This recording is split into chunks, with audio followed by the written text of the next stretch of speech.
Hello and welcome back. Great to see you again. Apologies, where are my manners?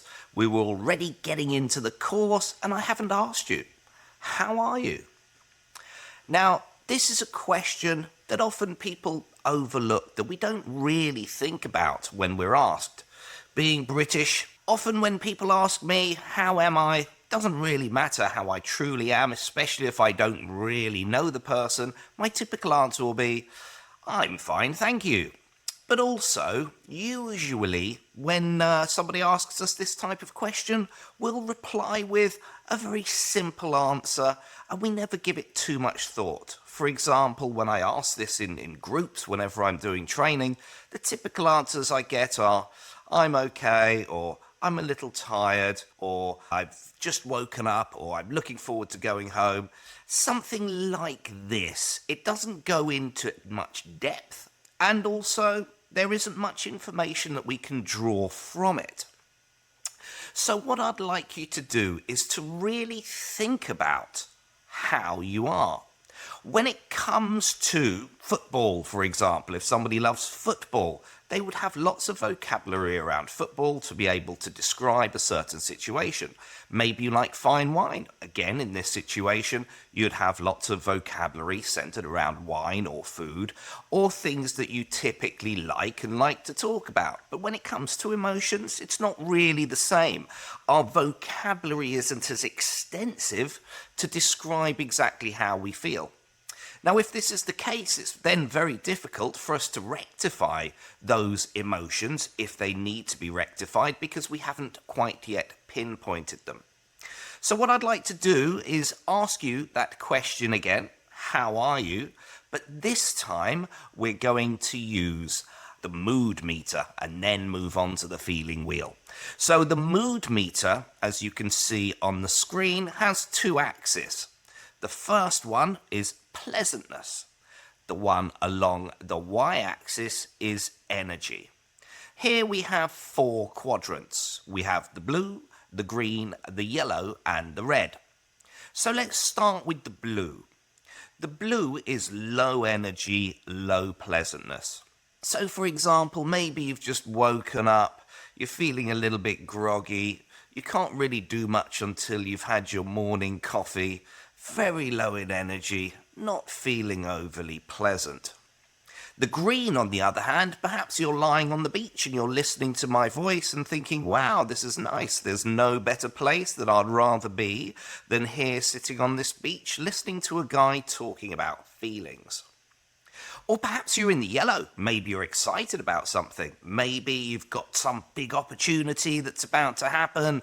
People that you haven't seen in a long time. You're excited, you're full of energy, and you're raring to go. Or perhaps you're in the red. This is the dangerous one. You've got high energy, but you're not feeling very pleasant. Maybe something has annoyed you. Maybe something has made you angry. Maybe something is making you feel anxious, but with a lot of energy involved. So what I'd like you to do first, please, is to plot your quadrant. All you have to do is choose between one of those four colours.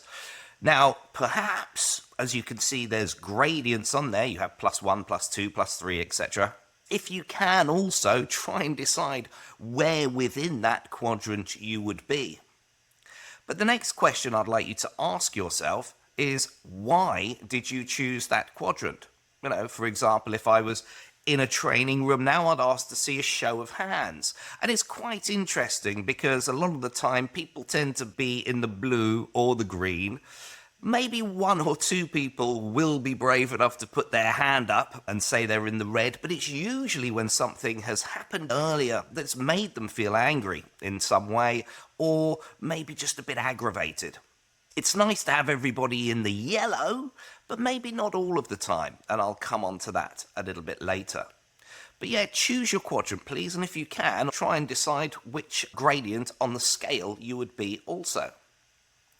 Now, third, I'd like you to think if that is a daily reality. For example, are you always in the yellow, or are you always in the green? Whichever quadrant you're in, what's put you there? Is there anything in particular? Or is that just your normal baseline state. And fourth, now I'd like you to think of a word that accurately describes your feeling. So even now we've gone into a little bit of depth with this mood meter, hopefully you can think of some words to describe and pinpoint exactly how you feel. Okay, so hopefully you've come up with at least one, maybe two words to describe your current mood and feeling. Let me give you a tool now that will make it even easier for you. This is known as the feeling wheel. Now, a lot of my attendees and students print this off and maybe even add to it. Some I've even heard of adding another circle to it. But it's a start for you to begin to understand where exactly you are with regards to your mood at any given time. For example, we could begin with joy. So there's a happy feeling. So if you please look at the circle on the inside, you'll see joy there, and we work from the inside out. Okay, so perhaps you're feeling joyful. Then let's move on to the second level, optimistic. Okay, why am I optimistic? Well, then on the third level, either hopeful or eager. So maybe you're eager to do something, maybe later on that day. Maybe you're excited or hopeful about something happening in the future. So yeah, we can follow it from the inside to the outside levels. If on the negative side, perhaps you're fearful about something. So what sort of fear is that? Then you choose from the second level there, perhaps insecurity. Why are you feeling insecure? We can see in the third level there, you could have inferior. And then from this level, we can start to establish exactly why you are feeling in that particular way. So please use this and try and pinpoint now, using any of the words on this wheel, exactly how you're feeling, and write it down in your notebook or in your folder.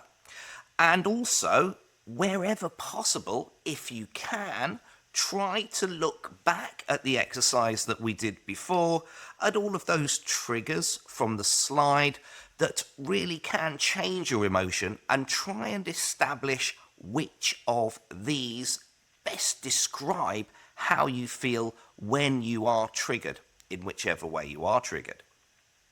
So another way you could do it if you wish. So I've got this slide here and I've put the gaps on the actual slide itself, and this is in your downloadable folder, so you'll be able to download this if you wish.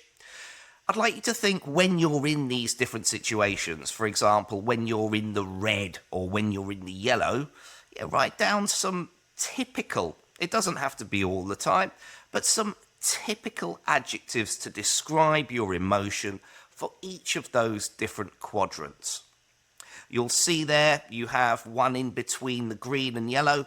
Please write down that too. Maybe you're in between them both, and also feel free to write down, jot down other areas. Perhaps sometimes you're in between the red and the blue.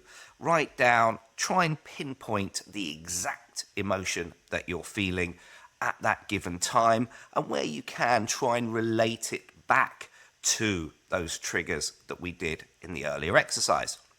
So please do that then, and I'll see you in the next module. Many thanks.